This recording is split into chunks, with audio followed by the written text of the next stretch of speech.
Welcome back to Superbly Said Advanced English Vocabulary and Phrases. Glad to be back. Yeah, and before we really get into today's deep dive, I want to quickly mention that today's vocabulary is actually drawn directly from a SpeakDuo lesson. Oh, right, yeah. So for those of you listening, you can go to SpeakDuo.com to meet new people from around the world who are practicing English on video calls. It's just a really great way to become more confident with your speaking abilities. I completely agree. It is a brilliant way to practice, and it actually ties directly into our mission for this deep dive. Exactly. Because today, we're unpacking a specific, highly evocative set of advanced idioms and phrases. And these are pulled straight from Sherlock Holmes vocabulary. They are. But we are pulling them out of Victorian London and dropping them right into your modern office space. Yeah, because we are tailoring this deep dive specifically for you advanced English learners out there. Precisely. Like if you're looking to perfect your workplace communication, or maybe you are prepping for a demanding academic assessment like the IELTS. Yeah, we're moving way beyond the basics here. We're going to explore the language of unexpected situations. And I think the best place to start this narrative is really with the element of surprise. Absolutely. Because in any ambitious academic or, professional setting, things rarely go according to plan. Never. You are constantly forced to navigate sudden, unwanted tasks or confusing information. Okay, let's unpack this. Our first phrase is to spring something on someone. A classic. And whenever I hear this phrase, I visualize the actual physics of it. The physics? How so? Yeah, it's like someone physically tossing a heavy, awkward box at you when you are looking the other way. Oh, that's a great image. Right. You might manage to catch it, but the momentum completely knocks you off balance. Yeah, and the psychology of that sudden cognitive load is really what makes the phrase so useful in a professional context. It's like comparing it to just giving an update. Exactly. If we compare springing something on someone to simply informing someone, the entire distinction lives in the lack of preparation. When you inform a colleague of a change, there's a professional neutrality to it. Right, it's just a standard update. But when you spring something on them, you are bypassing their boundaries. Yeah. It almost always involves an unwanted task or a piece of news that requires immediate mental heavy lifting. So I wouldn't say they sprang a massive promotion on me. I'd say they sprang weekend duty on me. Right, exactly. Consider an IELTS speaking part 2 response, where you need to describe a difficult situation at work. Okay. You might say, my boss sprang extra work on me at the very end of the day, forcing me to stay late. I feel that pain. Right. It demonstrates to the examiner that you understand the dynamic of an unfair, unexpected burden. And it perfectly captures how being surprised like that can really throw someone off their schedule. Totally. Like you had your evening meticulously planned, your train ticket booked, and suddenly you were thrown completely into chaos. And, well, to avoid that chaos, you need advance warning. You need an inside source. Exactly. Yeah. Which brings us to our next phrase, to tip someone off. Okay, I'm struggling a bit with the boundaries of this one, to be honest. Sure, lay it on me. So if I look outside, I see dark clouds, and I tell my coworker, hey, you should bring an umbrella today. Am I tipping them off? No, not really. That would just be offering advice. Oh, okay. The core mechanism of tipping someone off relies on information asymmetry. Meaning one person knows something the other doesn't. Exactly. It inherently involves secret, private, or restricted information. Oh, I see. You are pulling someone aside to give them an advantage or warning they could not have obtained through public channels. So it's like that hushed conversation by the coffee machine where a colleague tips you off about an upcoming round of company layoffs? Precisely. Or, on a grander scale, it's an anonymous whistleblower tipping off an investigative journalist about a massive corporate fraud scheme. Okay, that makes sense. The true value of the tip-off comes from its exclusivity. Right. But this raises an important question. What happens when the tip-off is actually a trap? Wait, really? Like, what if the information is completely fabricated just to mess with you? Exactly. And when that happens, what's fascinating here is that we categorize that false information as a red herring. A red herring. Yeah. And we must distinguish a red herring from a simple mistake. Because a mistake is just an accident. Right. A mistake is a passive, accidental error in a spreadsheet. A red herring is an active, deliberate distraction. Oh, wow. It is a misleading clue engineered specifically to divert your attention away from the real issue at hand. But why do people even use red herrings in a corporate environment? I mean, I assume it's mostly self-preservation. Often, yes. Like, in a project management scenario, maybe a vendor leaves a small, irrelevant error in the data that acts as a red herring. That's a perfect example. And then the entire team spends 3 weeks analyzing that one data error, completely missing the real underlying problem, which is that the vendor's software is totally broken. Exactly. The red herring essentially steals your most valuable resources, your time, and your focus. Yeah, the manipulator uses it to buy themselves time. Exactly. And if you blindly follow that red herring, you might entirely lose sight of something fundamentally important to your project's success. Definitely will. But if you are sharp enough to ignore the red herring and look closely at the real issue, you might actually catch someone red-handed. Yes. Discovering them in the very act of doing something wrong, like trying to cover up that faulty software. Exactly. But following a red herring often leads us into unfamiliar territory, which kind of shifts our narrative here to the concept of inexperience. Oh, right. Because when you are distracted from your main expertise, you might find yourself dealing with subjects you only dabble in. Dabble in. Now, if we contrast dabbling in something with specializing in something, it's really a matter of stakes and commitment, isn't it? It is entirely about commitment. The nuance of dabbling is its casual nature. Okay. People actually often use it as a defense mechanism in conversation to, lower expectations. Like in casual workplace chatter, you mention you dabble in landscape painting, or you dabble in cooking different cuisines. Oh, right. You're implicitly saying, I do this for fun. Please don't judge me against a Michelin star chef. Exactly.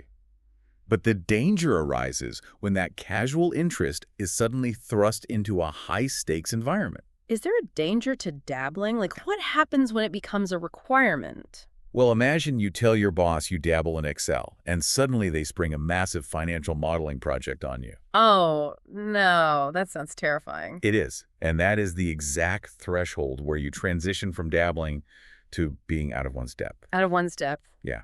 If we connect this to the bigger picture, feeling out of one's depth is vastly different from simply being challenged. How so? If you are challenged, the work is hard, but you possess the foundational tools to succeed. Right, you just need to work at it.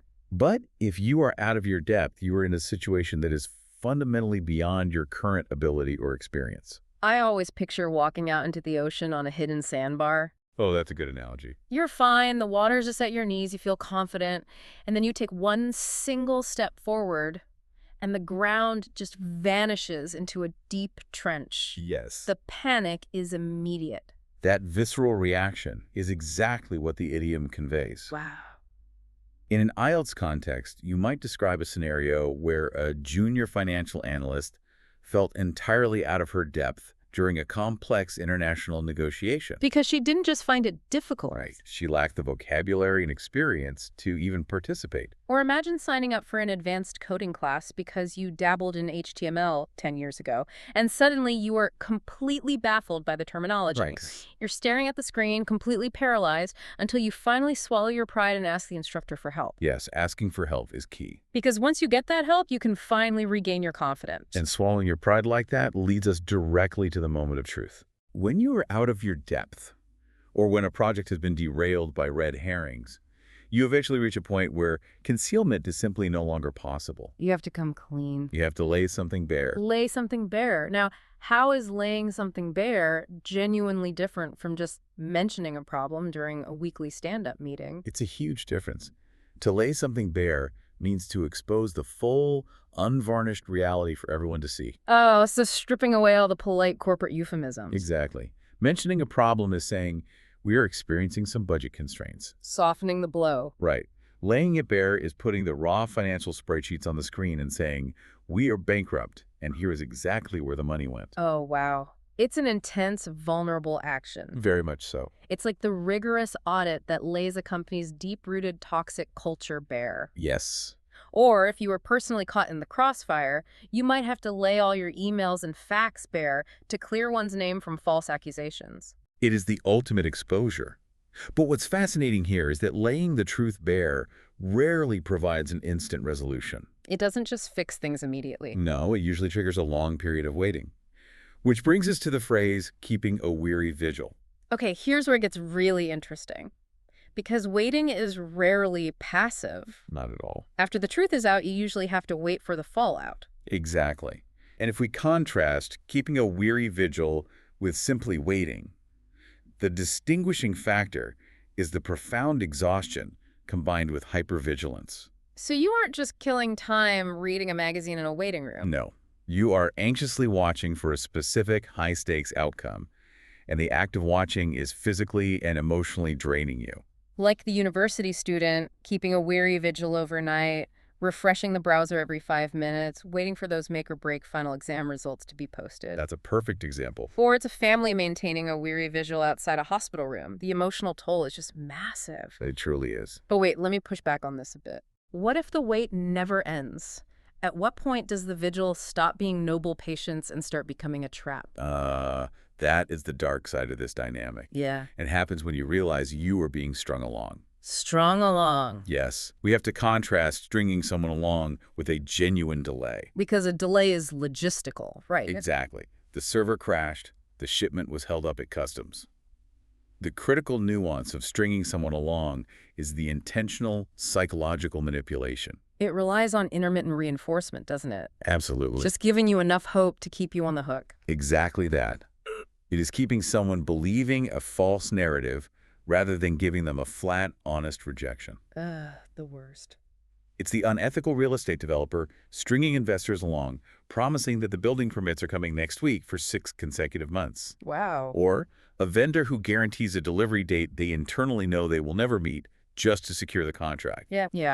And I'll just say, if you ever look around and realize you're keeping a weary vigil solely because a manager or a company is stringing you along, that is your cue to pack your bags and make good ones escape. Very well said. You have to cut your losses. Recognizing the vocabulary is the first step to identifying the unhealthy dynamic you might be trapped in.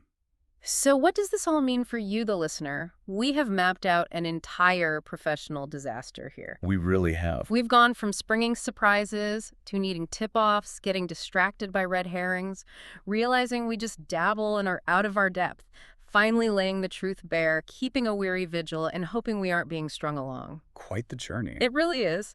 And now it is time to see how well you've internalized the nuances of these 8 phrases.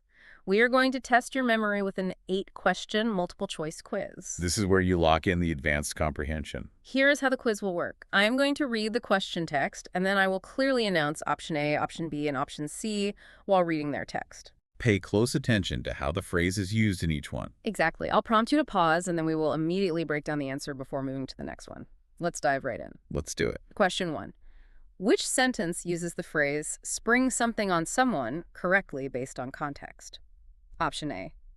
The demanding corporate supervisor decided to suddenly spring the complex assignment on her today. Option B. The energetic mechanical engineer managed to easily spring the complicated machinery exactly on time. Option C. The exhausted marathon runner tried to violently spring the incredibly heavy obstacle on him. Feel free to pause the deep dive here if you need to think about the answer. The correct answer is option A. To spring something on someone means to surprise them with an unexpected, often burdensome task or news. Remember our IELTS example of the boss dropping extra work on an employee's desk at the very end of the day. It's about that sudden lack of preparation, not literal machinery or physical obstacles. Right, excellent. Moving on to question 2. Select the context where the phrase dabble in something is most appropriately used. Option A. The professional Olympic athlete decided to intensely dabble in the championship final match today. Option B. The incredibly clumsy restaurant waiter managed to accidentally dabble in the hot soup yesterday. Option C. The retired corporate executive chose to casually dabble in landscape painting during pleasant weekends. Feel free to pause the deep dive here if you need to think about the answer. The answer is option C. To dabble in something is to try an activity casually without serious commitment. We discuss how this is perfect for lowering expectations in workplace small talk, like mentioning you dabble in landscape painting on the weekends just for fun. An Olympic athlete doesn't dabble, they specialize. Yeah, that makes perfect sense. Okay, question 3. In which situation is someone properly maintaining a weary vigil? Option A. The extremely hyperactive children happily maintained a weary vigil while opening exciting birthday presents. Option B. The deeply anxious family members maintained a weary vigil outside the busy hospital room. Option C. The highly efficient administrative assistant easily scheduled a weary vigil for tomorrow afternoon quickly. Feel free to pause the deep dive here if you need to think about the answer. The correct answer is option B. A weary vigil is a long, emotionally exhausting period of waiting and watching. Think back to our example of the family outside the hospital, or a student staying up overnight to wait for exam results. It inherently involves anxiety and exhaustion, which rules out happy children or a scheduled calendar event. Doing great so far. Question 4. Which response best demonstrates the idiomatic use of a red herring? Option A. The mysterious anonymous letter was eventually revealed to be a deliberate red herring today. Option B. The prestigious seafood restaurant always served their incredibly famous signature spicy red herring dish. Option C. The incredibly skilled marine biologist successfully documented the rare seasonal migration of red herring. Feel free to pause the deep dive here if you need to think about the answer. It is option A. A red herring in this professional idiomatic sense is a misleading clue or an active distraction that diverts attention from the real issue. We talked about how following a small, irrelevant data mistake engineered by a vendor acts as a red herring, causing a team to entirely miss the broken software. Exactly. All right, halfway there. Question 5. How would a professional accurately use the phrase, lay something bare? Option A. The experienced wilderness guide managed to successfully lay something bare inside the dense forest. Option B. The exhausted construction worker decided to carefully lay something bare on the solid ground. Option C. The rigorous financial investigation managed to completely lay the corrupted corporate practices bare today. Feel free to pause the deep dive here if you need to think about the answer. The correct answer is option C. To lay something bare means to reveal or expose the full, unvarnished truth about a situation, stripping away all the cover-ups. We use the example of a rigorous audit that uncovers hidden flaws, laying a company's deep-rooted toxic problems bare for everyone to see. It is not about physically placing an object on the ground. Got it. Question 6. Which scenario perfectly illustrates a person feeling out of one's depth? Option A. The fearless professional scuba diver enthusiastically swam entirely out of his depth this morning. Option B. The junior financial analyst felt entirely out of her depth during the complex negotiation. Option C. The highly experienced mountain climber carefully stepped completely out of his depth this afternoon. Feel free to pause the deep dive here if you need to think about the answer. Option B is the correct choice. Feeling out of one's depth means being in a situation that is fundamentally beyond your ability or experience. We painted that picture of taking one step off the ocean sandbar into the deep trench, just like the junior analyst who completely lacked the foundational experience to handle a high-stakes, complex negotiation. Yeah, that's a very vivid image. Okay, question 7. Which sentence accurately utilizes the advanced phrasal verb tips someone off? Option A.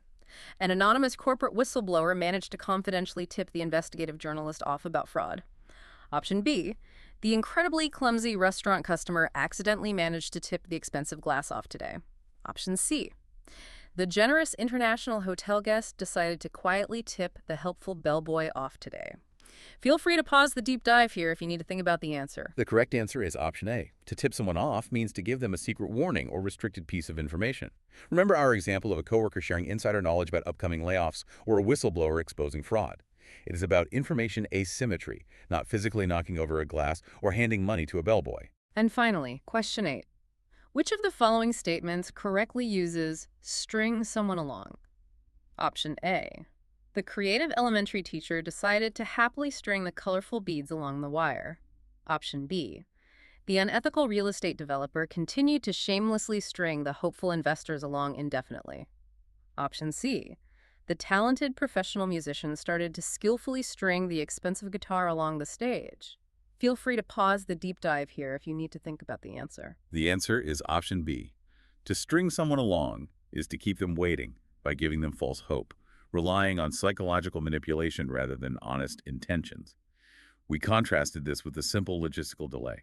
It's the manipulative developer lying to investors month after month, refusing to give them a flat rejection. And that concludes the quiz. Well done, everyone. Yeah, if you were able to spot those idiomatic nuances against the literal distractors, you are well on your way to mastering these phrases in the real world. You really are. And, before you go, I want to leave you with a final thought to mull over on your own. Oh, absolutely. When you look at your own professional communication, ask yourself, are you unintentionally using red herrings by over-explaining minor details in your meetings to avoid hard truths? Oof, that's a tough one. Or are you brave enough to lay the facts bare when a project is failing? even when you feel entirely out of your depth? Wow, it's an incredibly powerful question to reflect on. It really is. Because language isn't just about passing a vocabulary test. It's the invisible architecture of how you manage relationships, truth, and leverage in your career. Perfectly said. So keep practicing, keep paying attention to those subtle interactions, and we'll be right here waiting to unpack the next set of phrases with you. Take care. Bye, everyone.